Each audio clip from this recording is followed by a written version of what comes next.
Bueno. Probando. Nos vamos callando. Vale. Pues ahora vamos... Uy. Vale. Bueno, ahora vamos a dar comienzo a la ponencia de GMV que se llama Change is Coming. Los ponentes van a ser Sergio, Carmen y Abel.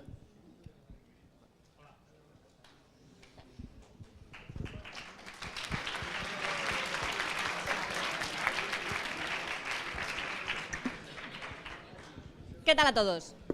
A ver, antes de nada, me gustaría que levantaseis la mano todos aquellos que conocieran GMV antes de que nos hubieran preguntado información ahí fuera. ¿Vale? ¿Y qué conocéis de nosotros? ¿De lo mismo? ¿Y por ahí también habéis levantado la mano? ¿Vale? ¿Vale? ¿Y el proyecto era del sector? Salud. Vale. Bueno, pues aquí ya han salido como un par de sectores en los que estamos, ¿no? Tanto espacio como salud. Bueno, os comento, yo estoy en la parte de recursos humanos, ¿vale? Sé que mi parte siempre es un poco la menos atrayente para vosotros, así que no os preocupéis, no me voy a extender mucho. Os voy a hablar de la empresa así un poquito a nivel general, un par de minutos, y luego lo que es la chicha de la presentación se la dejo a mis compañeros Sergio y Abel, que os comentarán un poquito más en detalle. En este caso, bueno, dejo que ellos os lo comenten, ¿vale? Entonces, me he quedado sin presentación. Bueno, os comento, GMV es una empresa española, ¿vale? Es una empresa española, lleva ya en el sector unos 35 años, que hacemos este año. Empezó sobre todo en la Escuela Politécnica de Aeronáuticos de aquí de Madrid y, bueno, pues sobre todo fue por un proyecto de temas de mecánica orbital y con el paso del tiempo ha ido creciendo hasta tal punto que actualmente estamos en multitud de sectores, ¿vale? Los sectores los podéis ver ahí arriba, estamos tanto en tema de transporte, tema de satélites, sectores como pueda ser sanidad, que comentó aquí antes un compañero, en sector banca, en sector seguros, y diréis, ¿le dan a todo? Pues sí, pero tenemos una base que sobre todo es más la parte de informática, desarrollo, ciberseguridad y Big Data, ¿vale? Y todo lo asociado a lo que acabo de comentar, ¿vale? Por ejemplo, en desarrollo pues se necesitan también testing, validación, pues que sepáis que todo este tipo de tareas también se pueden realizar con nosotros. Estamos presentes en multitud de países, ¿vale? Aquí en España, por ejemplo, estamos tanto en Tres Cantos, principalmente, como en Barcelona, Sevilla, León, Zaragoza, Valladolid y Valencia. A nivel europeo nos podéis encontrar en Francia, en Alemania, en Reino Unido, en Portugal, Rumanía y Polonia.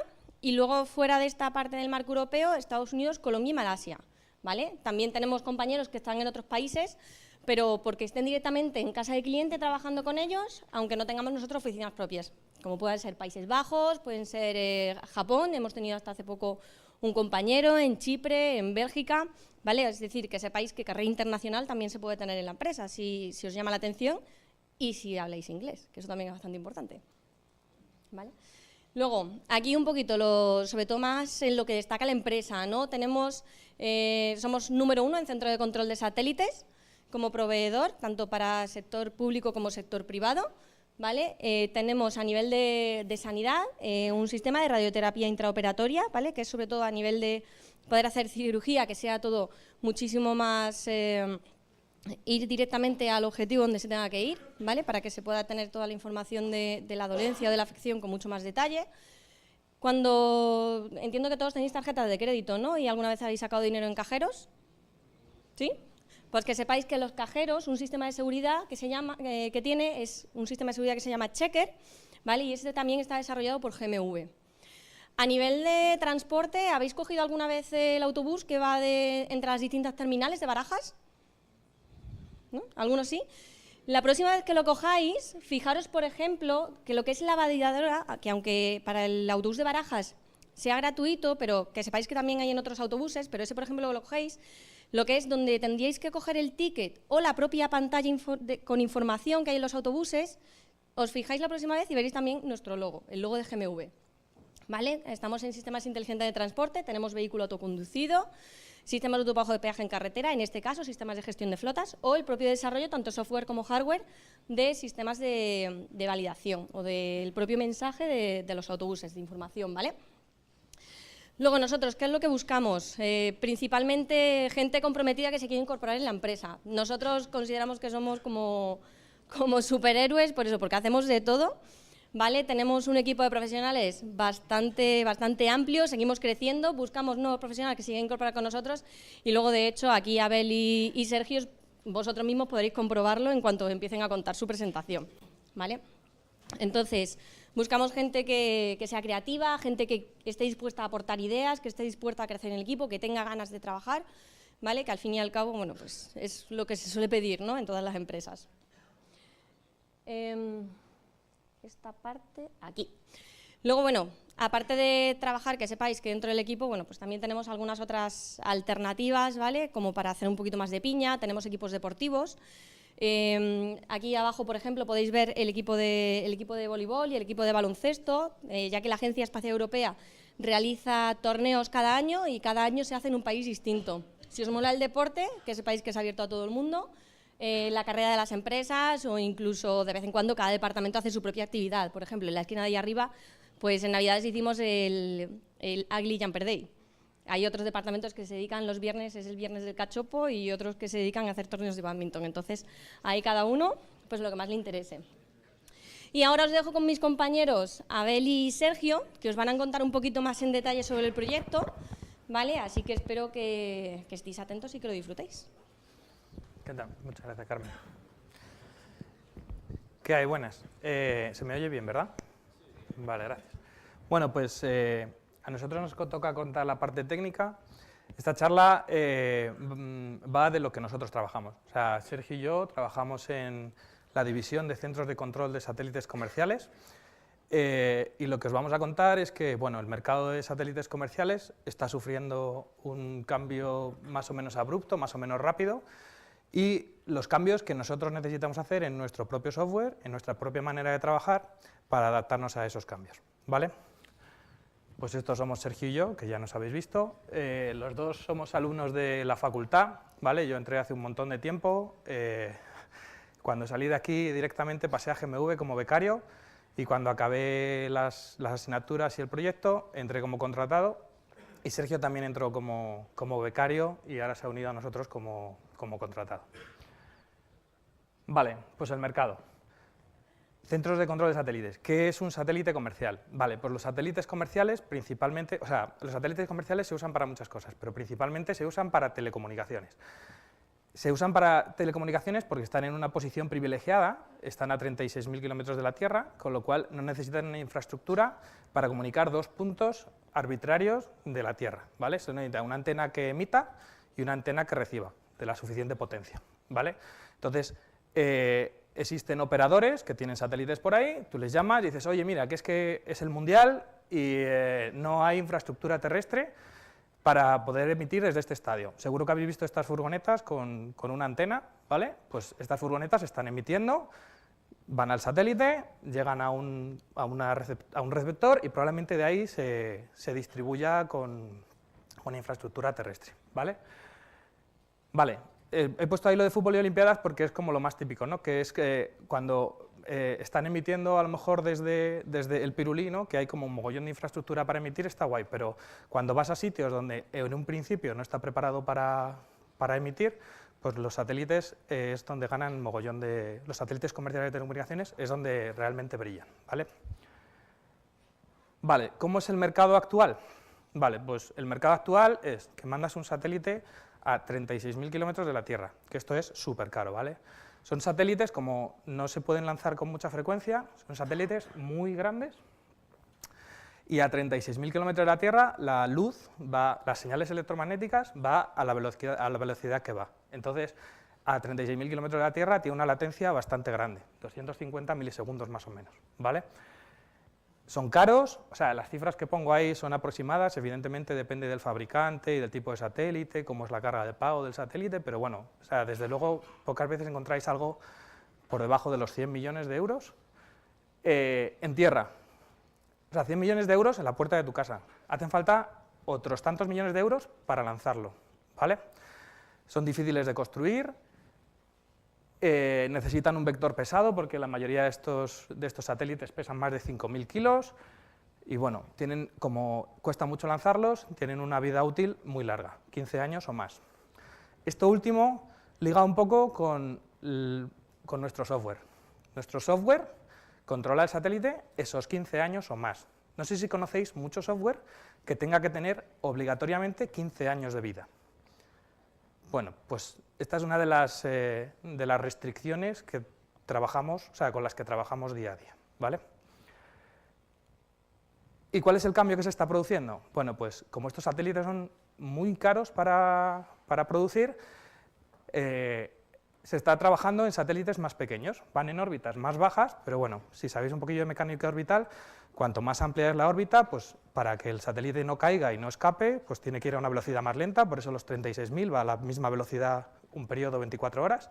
Si va en órbitas más bajas, pues tiene que ir más rápido. ¿Qué problema hay que va más rápido? Pues que no hay visibilidad continua. Entonces tienes que lanzar más satélites para tener satélites continuamente en el punto donde tienes visibilidad, ¿vale? Entonces, estos son más pequeños, 100, 300 kilos, un coste más reducido porque se están empezando a montar satélites. Antes era de una manera mucho más artesanal. Artesanal, parece que hay un tío ahí picando, pero o sea, artesanal es con mogollón de pruebas y ahora se montan, la tendencia es que estos satélites pequeños se montan en cadenas de producción, como los coches, ¿vale? Un vector mediano puede lanzar 32 a la vez, ¿vale? Y tienen un ciclo de vida, o sea, un ciclo de vida un poquito más corto. Entonces, ¿en qué cambia esto el mercado? Bueno, pues actualmente, esto es de la Wikipedia directamente. Estos son los que llamamos los Big Five de los satélites comerciales ahora mismo, ¿vale? Intelsat, que es una corporación luxo estadounidense, maneja 59 satélites, su flota es como 59 satélites más o menos, SES 52, Eutelsat 37, Hispasat, que tampoco estamos tan mal en España, 11 satélites por ahí, ¿vale? Estos son los Big Five. Y esto es lo que se ha empezado a lanzar ya, ¿vale? OneWeb hizo un lanzamiento el pasado 24 de febrero de los primeros 6 satélites de su flota de 900. La flota actual son 900, pero han pedido licencia para 1.900 satélites. SpaceX, que está lanzando una flota que se llama Starlink, pretende lanzar 4.425 satélites. Lanzó los 2 primeros prototipos en febrero de 2018. ComSat de China, 800. Astrom Technology, 600. Boeing V-Band, que estos van un poquillo más retrasados porque todavía no tienen lanzador, 2.956. Para que os hagáis una idea de la dimensión de estos lanzamientos, estos son números aproximados de los satélites que hay volando ahora mismo en el espacio. Solo SpaceX quiere lanzar más satélites de los que hay ahora mismo en el espacio. Vale, tampoco hay que asustarse. Entonces, ante este cambio, nosotros que trabajamos controlando satélites, necesitamos cambiar nuestra manera de trabajar, nuestras tecnologías y la propia arquitectura del centro de control. Lo que tenemos ahora mismo no vale.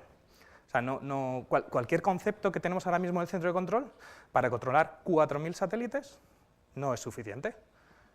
Entonces ahora os vamos a contar los pasos que estamos dando para intentar adaptarnos al mercado. ¿Qué retos se plantean? Pues el reto es la escalabilidad. O sea, cualquier concepto que penséis de software, cuando se multiplica por 4.000, es complicadísimo de hacer, ¿vale? La adaptabilidad. Evidentemente el mercado nos está pidiendo adaptarnos, y la robustez. Todo software tiene bugs, y hay veces que los usuarios conviven con los bugs, pero cualquier software que tenga bugs, si los multiplicas por 4.000, es inmantenible. Es decir, escalabilidad. Todo esto se resume en escalabilidad, ¿vale? Así que la primera parte de nuestro cambio es el cambio que estamos empezando a realizar. Lo hemos hecho primero en nuestro pipeline de desarrollo. Aquí os cuenta Sergio un poquillo más. Hola. Bueno, Toma, Sergio. pues como ha dicho Abel, yo voy a contar el cambio que hemos hecho en el pipeline de desarrollo desde que estas nuevas empresas que vamos a empezar a trabajar y que estamos con ello. Actualmente la empresa se basaba la división en concreto, en organizarnos todo por proyectos. Es decir, llegaba un cliente y decía, quiero el centro de control. Entonces destinábamos una serie de recursos, ya fuera gente y dinero, y las máquinas y todo a ese proyecto. Y esto al final, pues, como veréis, va a cambiar ahora. Esto, para que os hagáis una idea, centrado en el centro de control, es como si nuestro centro de control fuera la casa pequeña que veis ahí arriba a la izquierda. Teníamos un centro de control base y entonces cuando venía el cliente y quería el centro de control, decía, yo quiero el centro de control así. Entonces cogíamos el centro de control base y lo desplegábamos y empezábamos a iterar sobre ese centro de control. Yo quiero una puerta blanca con 2 columnas, un balcón, no sé qué, y se lo hacíamos. Llegaba otro cliente y lo que hacíamos era cojo otra vez el centro de control base y generar la casa de abajo, por ejemplo.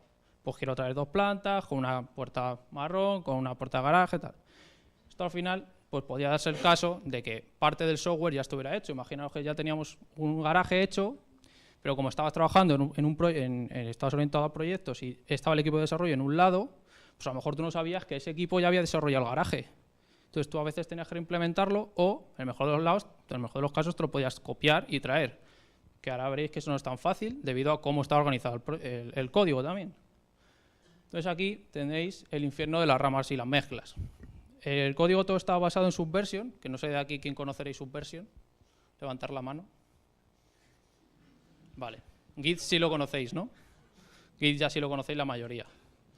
Vale, pues Subversion es el precursor de Git y por cual Linux Torvalds creó Git. Al final, el código también se basaba en proyectos, de tal manera que por cada rama que va a ir saliendo del árbol, que el tronco sería el centro de control base, un proyecto sacaba su rama y se iteraba sobre esa rama. Cada rama grande pues sería un proyecto y luego cada pequeña los cambios que se hacían y los arreglos. Y llevarte un cambio de una de las ramas grandes a una de las otras ramas era un dolor. Porque al final no era tan fácil como copiar ficheros y no, pues al final tenéis referencias a otros ficheros y demás. Al final era una cosa muy manual y muy tediosa de hacer. Al final muchas veces casi era más fácil reimplementarlo como tú querías. Entonces esto dio también al cambio que vamos a ver luego. Pero bueno, al final el día a día de un desarrollador, como veis aquí, del centro de control, esto es un poco lo que hacía. El desarrollador desarrolla principalmente en C++ para la parte servidora, en un lenguaje que se llamaba ilog, que no creo ni que lo conozcáis, yo no lo conocí cuando llegué, hasta que llegué, que al final era para la parte de las interfaces y aplicaciones cliente, y luego todo mucho terminal y muchos scripting en CSH, no en Bash, que es lo que se ve ahora. Este código desde hace unos años. Todo esto alojado sobre Subversion y teníamos unas máquinas de compilación en las cuales tardaban 3 horas en compilar las 2 millones de líneas de código que hay en el centro de control. Esto todo se hacía pues, mediante lanzar scripts o por la noche, y si todo había ido bien, pues podríamos tener ya los paquetes preparados. Al final de estas 3 horas, pues te tenías que o ponerte a hacer otra implementación de otra feature o de arreglar un bug o lo que fuera. Y cuando acabaran los paquetes ya los podías instalar. Toda esta instalación y configuración y los tests, como podéis ver, se hace manual. Entonces, bueno, se hacía manual. La configuración ya sea de la máquina, desplegar los paquetes, configurarlo para ese proyecto en concreto, que no era lo mismo que para otro. Y luego los tests, pues obviamente también eran manuales. Había que tirar sobre el centro de control, desplegarlo y demás. Esto al final, como podéis ver, esto es inmantenible, todo manual. Tardabas en hacer un arreglo un mes y esto era una locura. Entonces al final se decidió por cambiar, es decir, ¿por qué vamos a tener un centro de control base y luego N centros de controles por clientes si podemos tener un centro de control que tenga todas las funcionalidades? Entonces pasamos a orientarnos en vez de por proyectos a orientarnos por productos, en este caso el centro de control. Entonces ahora es como si, con el símil de las casas, tuviéramos una casa central que tuviera todos los cambios y todos los arreglos respecto a ese software. Y en las casas de alrededor serían los centros de control que finalmente se lleva el cliente. Al final nosotros tenemos ventanas, tenemos los paneles solares, pero puede llegar un cliente y decir, pues yo no quiero la ventana, yo quiero una ventana circular. Pues se la hacíamos, pero ya teníamos una ventana, era quitar la ventana y poner otra. Tenemos el panel, pues sería dividirlo, pues lo mismo. Todo esto con cada feature que hacíamos. Al final todo ya era más configurable. Y en función a este cambio, de orientarnos a proyectos, también cambiamos el sistema de control, lo que sería el control de software. Pasamos de usar Subversion a usar Git, que está más orientado a producto. De tal manera que tienes una rama master, que sería la amarilla, que ahí no se ve mucho, Pero bueno, la amarilla sería la rama master, que para los que habéis trabajado con Git, pues bueno. Y utilizar el Git for All, que es la estrategia de ramas, en la cual tú vas sacando ramas por cada feature que vas sacando o arreglo, y luego todas acaban mergeándose a master, de tal manera que tienes una rama, todo el software y todas las funcionalidades. Luego puedes sacar releases con lo que sea la línea verde, o la parte de producción que sean líneas azules, que sea la parte de las versiones. Pero esto ya te da ya tienes el software controlado todo en una rama y solamente puedes ir sacando. Esto es mucho más fácil para manejar. Entonces ahora el pipeline de desarrollo, ¿cuál es? Pues ahora ya todo es un poco más automático. Hay un desarrollador, ya trabajamos en C++, seguimos trabajando en C++ para la parte de servidora. En Java ya hemos quitado iLog para la parte del cliente, le hemos pasado a Java. Algunas aplicaciones también están hechas en Python y algunos procesos. Y luego ya hemos pasado de CSH a Bash. Pero ya hemos quitado muchos scripting, ahora ya es todo más con herramientas. Todo esto está soportado sobre Git en la plataforma de Atlassian, en toda la suite de Atlassian, que en este caso era Bitbucket, que algunos lo habréis usado aquí. Todo también gestionado también con SonarQube para el tema de la calidad del código y demás, y CheckStyle para el formateo y la documentación.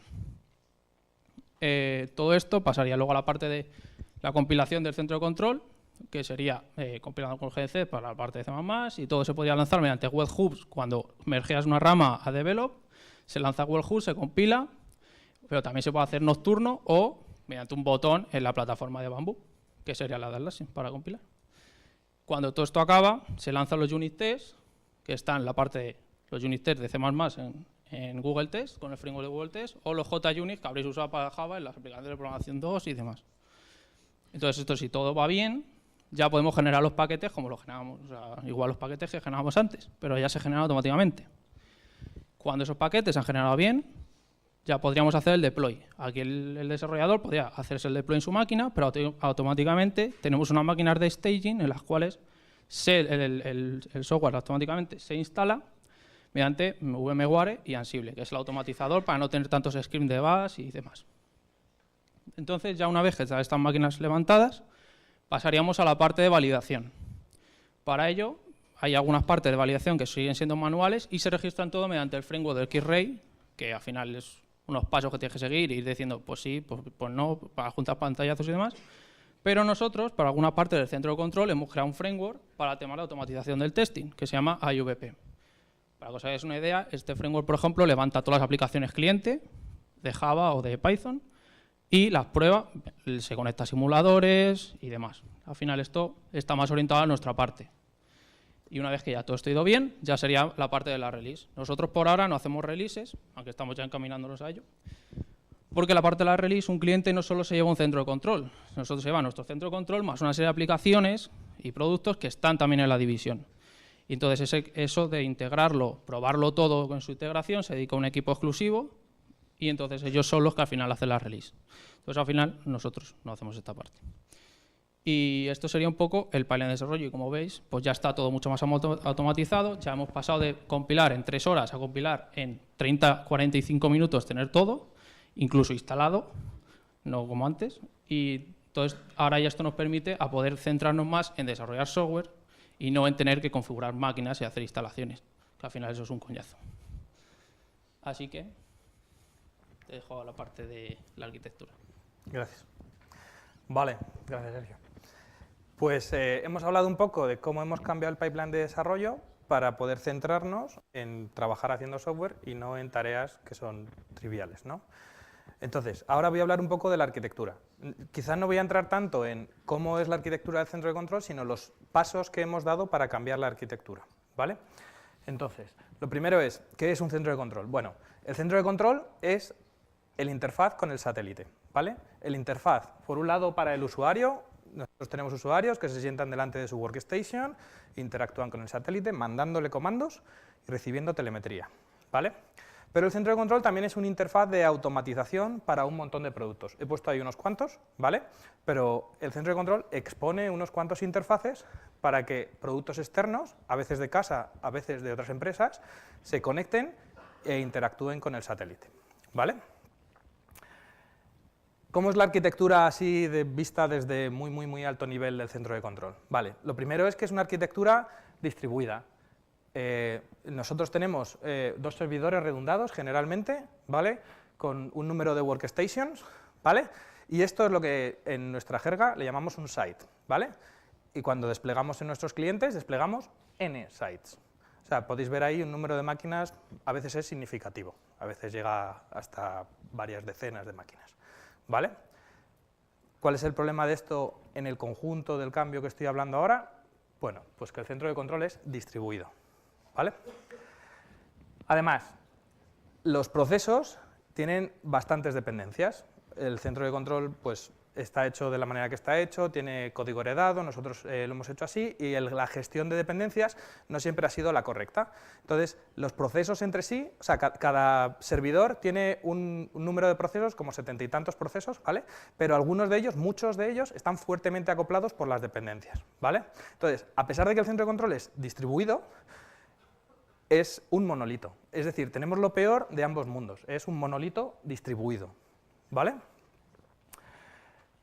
¿Qué más le sumamos? Pues los middleware que usamos son punto a punto, ¿vale? Por un lado tenemos Corba. ¿Alguien conoce Corba aquí? Ya, ¿verdad? Esto me lo imaginaba. Tenemos un middleware de comunicaciones que es Corba, que intenta abstraer un poco las comunicaciones punto a punto, proveyendo interfaces de orientación a objetos, ¿vale? Pero también tenemos interfaces crudos de TCP/IP, ¿vale?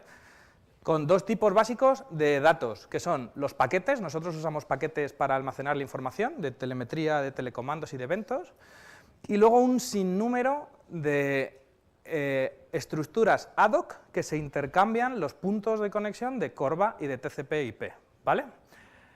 Esto, juntado al anterior, hace el monstruo del espagueti volador. Las comunicaciones punto a punto son muy difíciles de escalar, ¿vale? Un poquillo más. Lo ha dicho Sergio antes, el software es significativamente grande, 2 millones de líneas de código, ¿vale? Además, lo que he comentado al principio del todo, los satélites vuelan más de 15 años. A nuestros clientes no les podemos decir, oye, que muy bien, que tienes tu satélite ahí, pero que ya no te mantenemos el software, ya te buscas tú lo que puedas. O sea, un software de 15 años de mantenimiento. Y además, tenemos una gran cantidad de código heredado, ¿vale? Esto hace que el mantenimiento muchas veces sea complicado, ¿vale? Entonces, ante todos esos problemas que hemos hablado antes, ¿qué hacemos? O sea, aquí no existen arquitecturas buenas o arquitecturas malas. Son arquitecturas que valen para unas cosas o que valen para otras. Para el modelo que exponía al principio del todo, operadores con no muchos satélites, software más o menos artesanal, porque hay muchos plazos más o menos grandes y tal, el software nos funcionaba bastante bien. Pero no vale para el nuevo cambio del mercado que está ocurriendo ahora. Entonces, ¿qué hacemos? Pues cambios en la arquitectura. El primer cambio que hemos implementado es intentar sustituir las conexiones punto a punto por programación asíncrona, todo orientado a event sourcing, ¿vale? Hemos colocado buses de mensajes, ¿vale? Y lo que intentamos es que, en vez de que 2 procesos hablen entre sí, separar los productores y los consumidores, que los productores coloquen cosas en un bus de mensajes y que los consumidores las reciban de manera asíncrona. Esto es un cambio que requiere cambios en el software, porque no es lo mismo programar síncronamente, cuando tú estás programando y dices, oye, dame una cosa, te quedas esperando, el otro extremo te la devuelve y sigues adelante, que cuando no sabes cuándo te van a llegar las cosas. Tú te suscribes a un canal y dices, pues no sé cómo inicializarme, me espero a que me lleguen los eventos de inicialización. Esto requiere cambios en la manera de programar, cambios en la mentalidad de los desarrolladores incluso, ¿vale?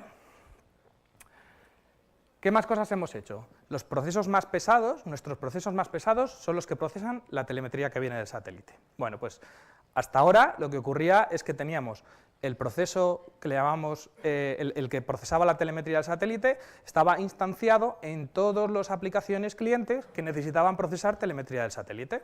Llegaba la telemetría, la empaquetábamos, como he dicho antes, los paquetes, se lo mandábamos a los clientes y los clientes pues la deconmutaban y la usaban como querían. Pero ese proceso era súper pesado. ¿Qué hemos hecho? Hemos reducido este procesador de telemetría a 1. Ahora tenemos una única verdad y nos apoyamos en la tecnología, hemos colocado un Redis, que es una base de datos en memoria, ¿vale? hemos colocado un Redis donde va la telemetría y los clientes lo que hacen ahora es escuchar esa telemetría. Se suscriben a Redis y ellos intentan entender, o sea, ellos adquieren esa telemetría adelgazándolo significativamente. Esto lo que hace es que podamos escalar mejor los clientes. Los clientes ahora son un poquito más finos y en eso ganamos a la hora de la escalabilidad. ¿Vale? Más cosillas. Estándares. Estándares abiertos. O sea, cualquiera que os diga que algo privativo es más eficiente que un estándar abierto, solo está mirando el corto plazo.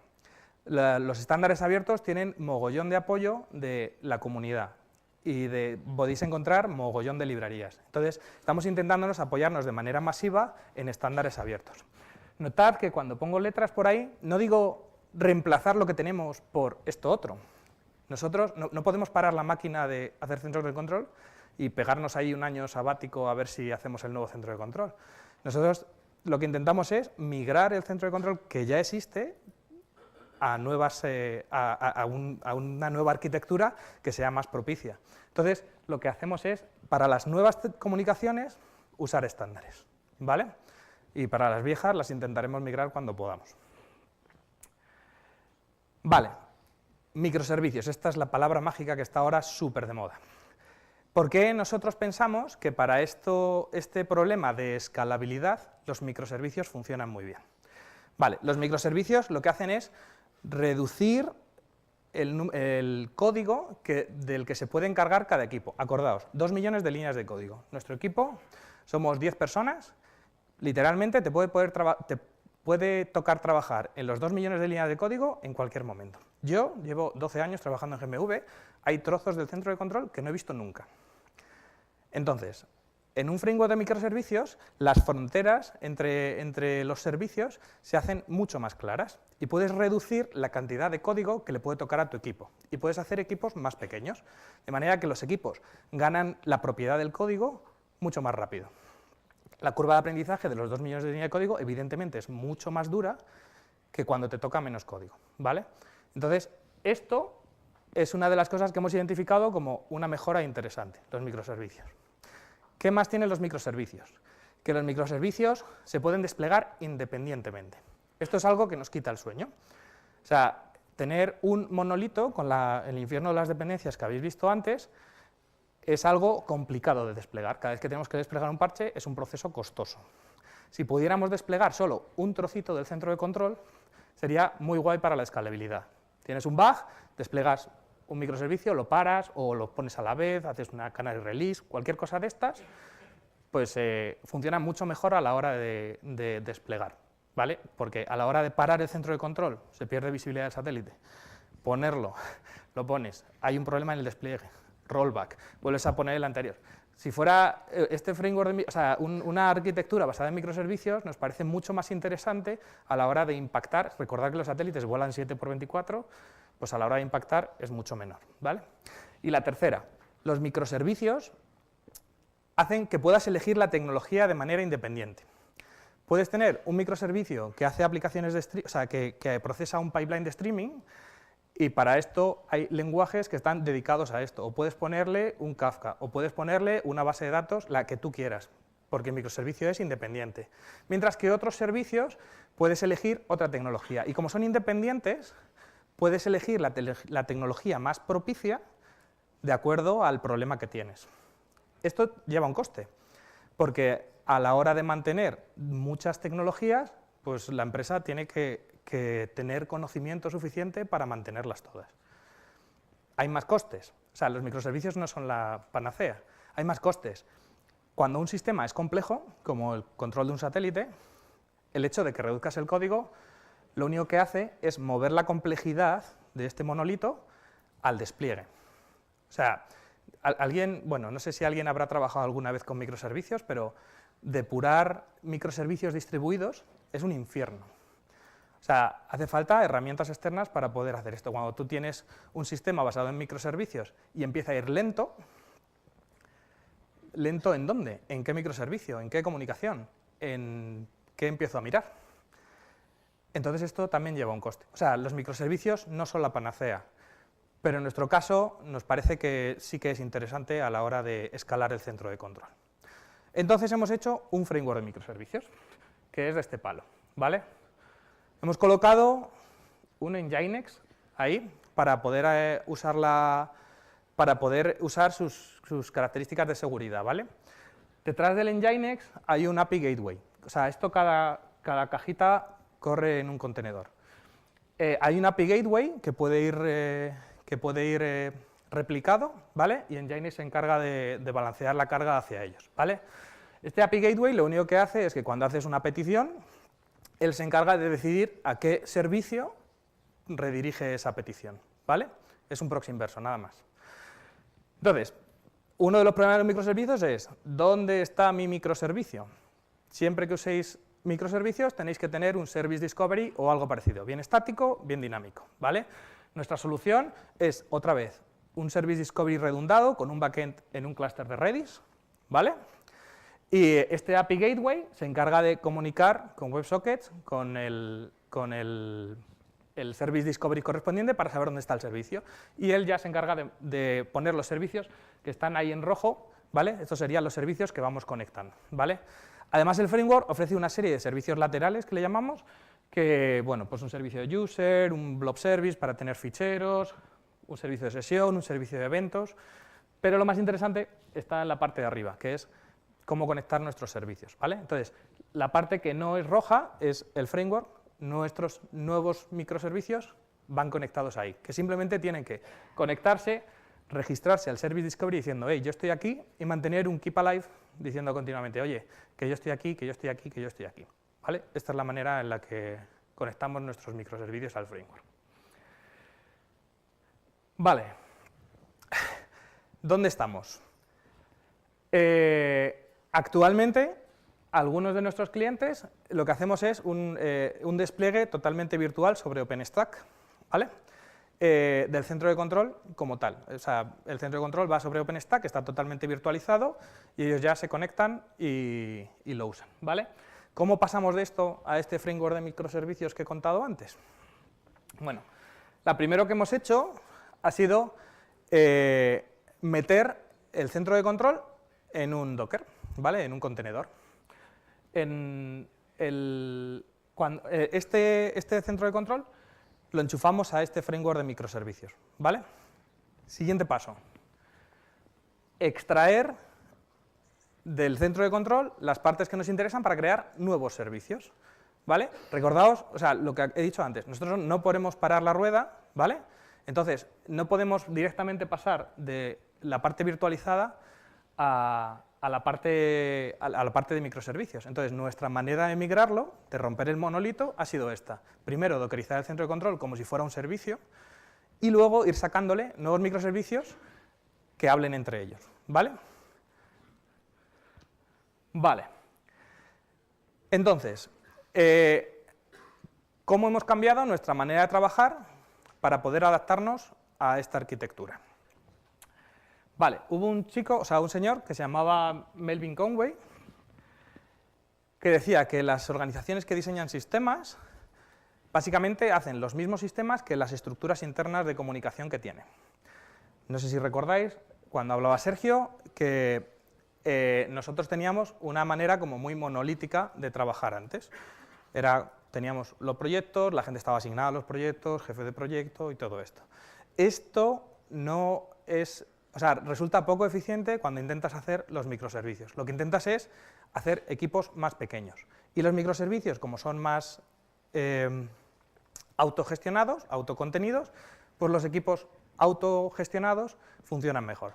Siempre que oigáis hablar cosas de microservicios, va muy de la mano de Agile. Nosotros en particular estamos bastante orgullosos de nuestra transición a Agile, porque nosotros, cuando yo empecé a trabajar en GMV, se empezaban a oír cosas de Agile, pero nosotros no éramos Agile.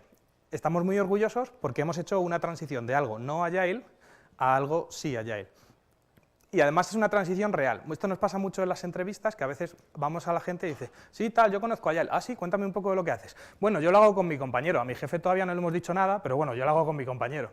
No, en este caso lo que hemos hecho ha sido una transición Agile de toda la división.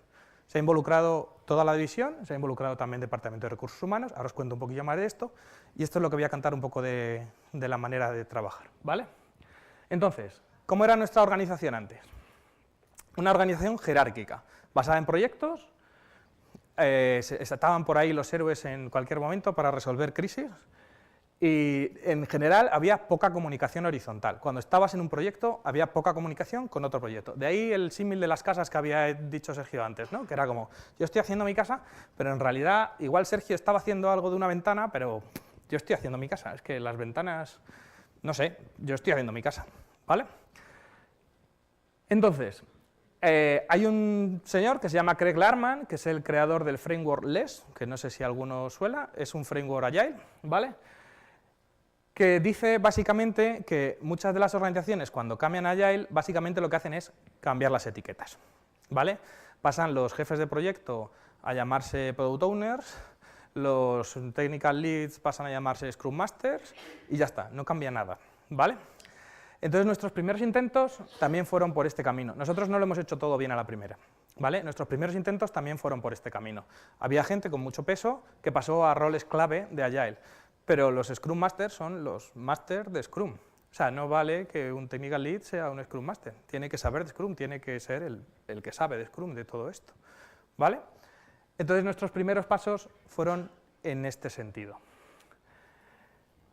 ¿Cómo hemos ido haciéndolo? Vale, lo primero que hicimos fue formarnos. ¿Vale? Formación personal, hemos leído toneladas de libros sobre Agile. Formación también de la empresa. Hemos recibido mogollón de cursos sobre Agile. Segundo, cuando tienes un problema, cuando consideras que tienes un problema, lo que haces es pedir ayuda, ¿vale? Contactamos con Javier Garzás, que nos está ayudando en la transición, y montamos un ciclo de mejora continua basado en Scrum dentro de la división. Entonces, dentro de la división usábamos Scrum para ver cómo implementábamos Scrum. Periódicamente teníamos reuniones y proponíamos user stories del cambio. Es decir, por ejemplo, la parte de Git Flow fue una epic completa de esto. Era, vamos a ver cómo seguimos implementándolo. Pues hace falta instalar las herramientas de Atlassian. Pues hacíamos una user story y entraba a los equipos a trabajar en cómo instalábamos las herramientas de Atlassian. Pues hace falta hacer una release. Pues entraba una user story y trabajábamos en esto. Y periódicamente la revisábamos, hacíamos nuestra retrospectiva y mejorábamos nuestra manera de hacer el cambio, ¿vale? Otra user story importante fue el cambio organizativo.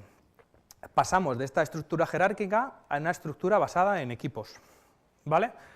Los equipos ahora mismo se gestionan los productos y tienen su propia manera de funcionar autogestionada. Eso no significa anárquica.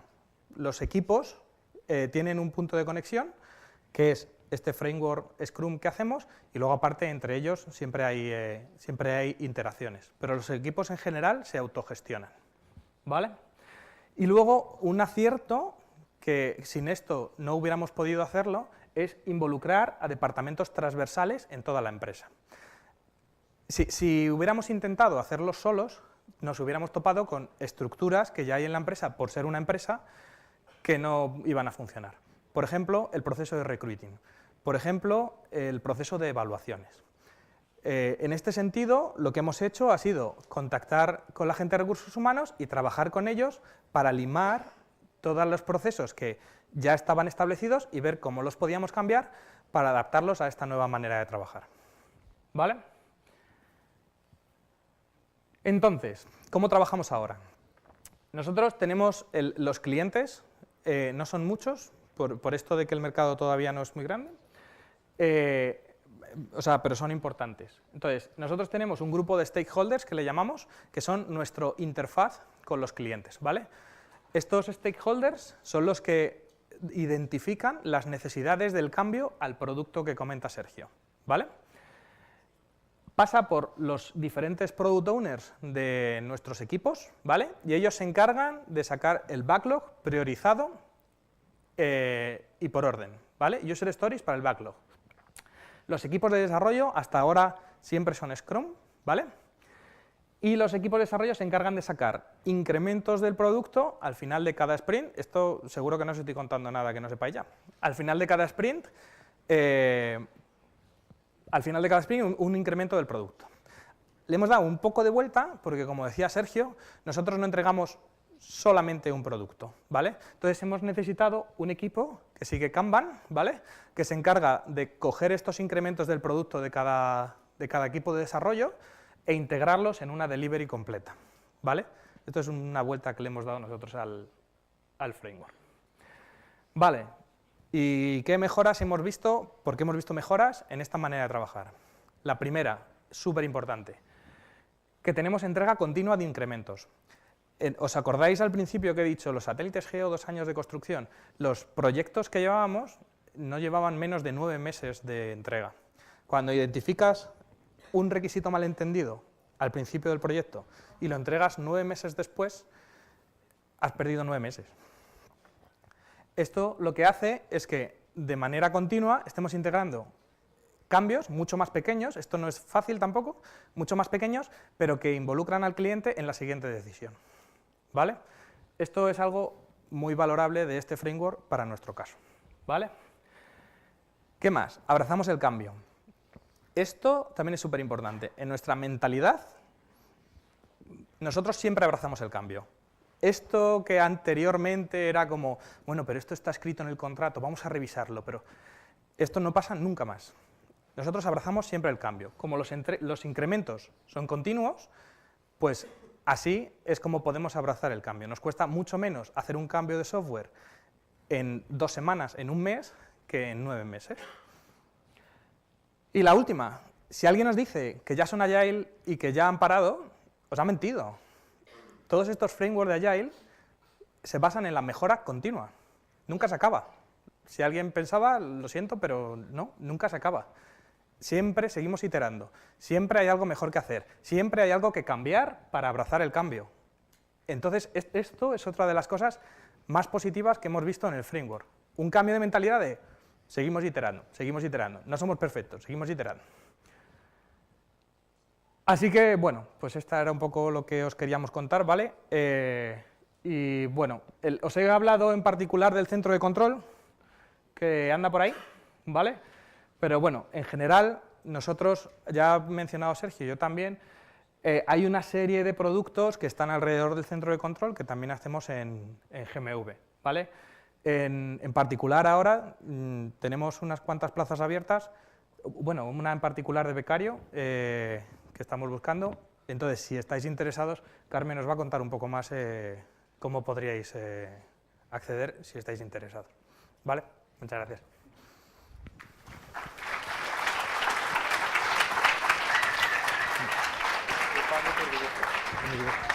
¿No os había visto antes? Chicos, os cuento cómo podéis acceder a GMV, ¿vale? Para los que sois estudiantes, tenemos posibilidad de beca, ya sea prácticas curriculares o prácticas extracurriculares. Hay posibilidad también de hacer el trabajo final de grado, de máster, ¿vale? Entonces, bueno, como entendemos que estáis estudiando todavía y que tenéis que venir a clase o que tengáis reuniones con profesores, incluso que necesitéis tiempo para estudiar o preparar el propio proyecto, ¿vale? Tenemos horario flexible. Entonces, también en función de vuestras necesidades, puede ser una beca a media jornada o puede ser una beca a jornada completa, ¿vale? Una vez que finalizáis la beca, existen posibilidades de incorporación. Actualmente, de hecho, tenemos casi 300 vacantes abiertas, para que os hagáis una idea, ¿vale? Entonces, una vez que acabéis la carrera, se pasaría a contrato indefinido directamente. Y a partir de ahí, bueno, pues tenemos también horario flexible de entrada, ¿vale? Se puede entrar entre las 7 y las 10:30, ya dependiendo de un poco lo que mejor le venga a cada uno. Si luego decidís continuar con el máster y tenéis que seguir con clases, pues que sepáis que también existe esa posibilidad, ¿no? Proceso de selección, pues un poco porque os hagáis una idea. Recibimos el currículum, os pediremos también el expediente académico, así que si directamente nos mandáis currículum y expediente, perfecto. ¿Vale? Entonces nosotros luego vemos dónde podría encajar mejor vuestro perfil. Si nos lo habéis adelantado por mail, perfecto, porque vamos un poco más a tiro hecho. Y si con los responsables técnicos vuestro perfil podría encajar en base a los conocimientos que habéis ido cogiendo en la carrera y las los gustos que tengáis o a lo que os queréis orientar, pues ahí ya os llamaríamos, vendríais a entrevista para conoceros, que vosotros conozcáis también la empresa y al que sería vuestro tutor responsable, y a partir de ahí pues ya se toma decisiones. Pues ya si queréis podemos decir un si quiero y nos casamos, o si queréis pues cada uno sigue por su camino y buscamos más alternativas. ¿Vale? Dentro de la empresa, posibilidades de crecimiento, no somos una empresa tipo consultora de esta que tenga un crecimiento establecido de pues a los 2 años vas a llegar aquí, a los 4 aquí, a los 6 aquí. ¿Vale? Aquí es un poco más personalizado de cada uno. Hay quien se siente cómodo manteniendo un puesto parecido a lo largo del tiempo, hay quien tiene ambiciones y quiere seguir creciendo, hay quien prefiere orientarse a la rama técnica, hay quien prefiere en algún momento llegar a gestionar su propio equipo o tener contacto directo con cliente. ¿Vale? Tenemos evaluaciones anuales donde en base a las necesidades de los propios proyectos, en base a vuestras necesidades, pues se va viendo qué carrera es la que podéis tener dentro de la empresa, ¿vale? Que sepáis que en eso también pues somos bastante flexibles y estamos abiertos al desarrollo que quiera tener cada uno. En función de los proyectos, pues van surgiendo más posibilidades.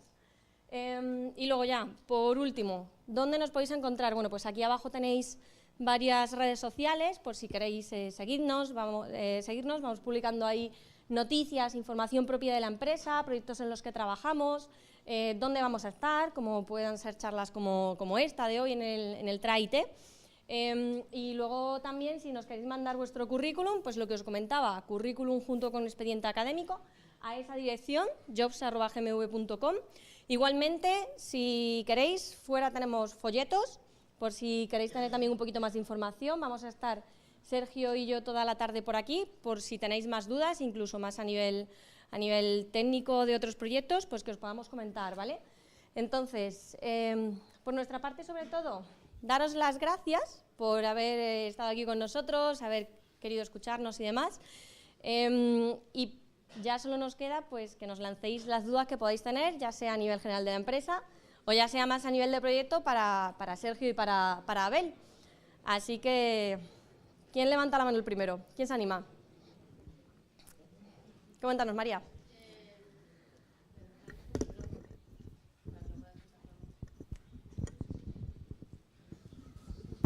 Gracias. Bueno, como sabéis, estamos haciendo la charla en streaming y nos ha llegado desde una de las personas que está viendo la charla una pregunta. Y como no puedo hacerla, bueno, pues os la transmito yo. Pregunta que si habéis comentado que pretendéis apoyaros de forma masiva en software libre, abierto. Y la pregunta es que si colabora la empresa activamente en el desarrollo de estas librerías y de qué forma. Vale, bueno, o sea, lo que he dicho es que nos apoyamos en estándares abiertos, aunque es cierto, también nos apoyamos en software libre de vez en cuando. Hasta donde yo sé, no, la empresa no trabaja en proyectos de software libre, más allá de participaciones personales de empleados de la empresa, que sí me consta que existen, pero la empresa como tal no trabaja con software libre, o sea, con proyectos de software libre. ¿Más preguntas o más dudas? Buenas, bueno, estoy colaborando actualmente con el DATSI y estoy trabajando en un proyecto de nanosatélites y tal, entonces me queda muy cercano este proyecto que estáis hablando. Yo uso FreeRTOS y CSP, no sé si lo conocéis, es para ver un poco qué sistema estáis usando en la rama técnica de los satélites. O sea, los satélites que nosotros controlamos generalmente no son, o sea, tienen software propietario de los fabricantes. O sea, no usamos soluciones libres, son software propietario y nosotros controlamos ese tipo de satélites. Es cierto que algunas cosas de los satélites están surgiendo, pero no estamos todavía muy en ello. O sea, lo que me cuentas no me suena mucho, eso es lo que quiero decir. Vale, okay, gracias.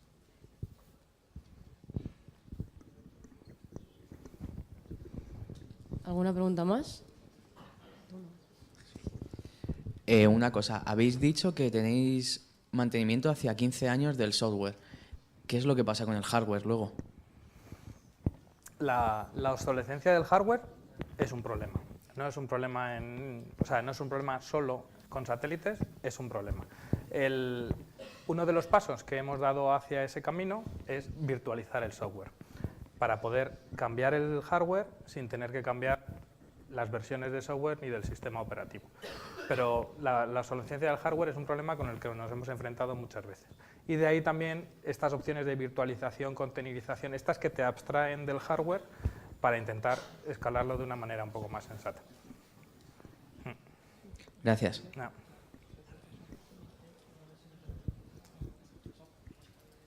¿Algo más? Venga, chicos, ¿alguna pregunta más? No siempre vais a tener oportunidad de estar aquí con Sergio y Abel para dudas técnicas. Pues nada, en ese caso, agradeceros sobre todo vuestro tiempo, que hayáis estado aquí escuchándonos y para cualquier cosilla, pues estamos ahí fuera. Muchas gracias.